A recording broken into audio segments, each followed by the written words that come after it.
નમસ્કાર મિત્રો, દેશ અને દુનિયાના સુપરફાસ્ટ સમાચારમાં તમારું સ્વાગત છે।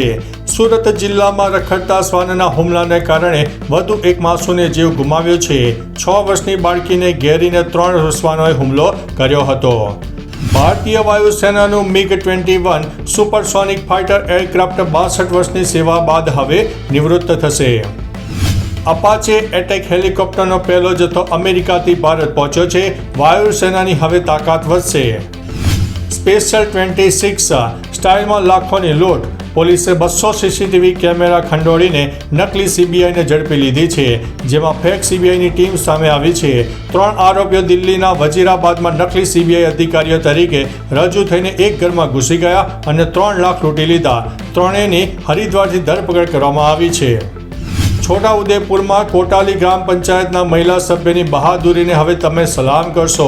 લાઈવ રેડ પાડીને મોટો પર્દાફાશ કર્યો છે। કોટાલીની ઓરસંગ નદીમાં પટમાં ગેરકાયદેસર રીતે ખનન ચાલતું હતું, જેનો લાઈવ રેડ થકી મહિલા સભ્ય પર્દાફાશ કર્યો છે। બાંગ્લાદેશમાં પ્લેન ક્રેશની ઘટના। ઢાકામાં સ્કૂલ ઉપર ક્રેશ થયું લડાકુ વિમાન। બાળકો સહિત 19 લોકોના મોત થયા છે। મિત્રો, ક્યાં છે કાયદો? અમદાવાદમાં ભાજપના નેતાના ઘરમાં ઘૂસીને ખંડણી માંગી। બોલો, ક્યાં છે કાયદો અને વ્યવસ્થા? નીતિન 1995 થી 2021 સુધી 3 ટર્મ ભાજપના કોર્પોરેટર રહ્યા છે। ઘટનાની જાણ થતાં નારણપુરા પોલીસે તાત્કાલિક આરોપીને ઝડપી લીધો છે। મોહનભાઈ સામે ખંડણી, ધામધમકી અને મારામારીનો ગુનો પણ નોંધાયો છે।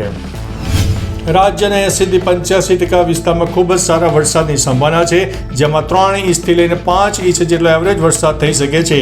અમુક વિસ્તારમાં તો 7 ઇંચથી લઈને 10 ઇંચ સુધીના વરસાદ નોંધાશે। તેમાં પણ 27 થી 31 તારીખનું સેશન અતિ ભારે રહેવાનું છે। અમુક જગ્યાએ 10 ઇંચ કરતાં પણ વધુ વરસાદ પડી જાય તેવી સંભાવનાઓ છે।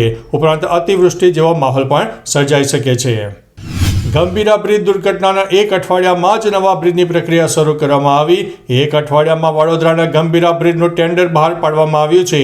20 લોકોનો ભોગ લેનારા બ્રિજ તૂટ્યા બાદ હવે તંત્ર જાગ્યું છે। 2 લેન બ્રિજ બનાવવા માટે ટેન્ડર બહાર પાડ્યું છે। માર્ગ અને મકાન વિભાગે 191 કરોડનો અંદાજ મૂકીને ટેન્ડર બહાર પાડ્યું છે। નવો બ્રિજ બનાવવા સરકારે 212 કરોડ રૂપિયા મંજૂર પણ કર્યા છે। મોરબી દુર્ઘટના બાદ ચકાસણીમાં ગંભીર બ્રિજ જર્જરિત હોવાનું ખુલ્યું છે।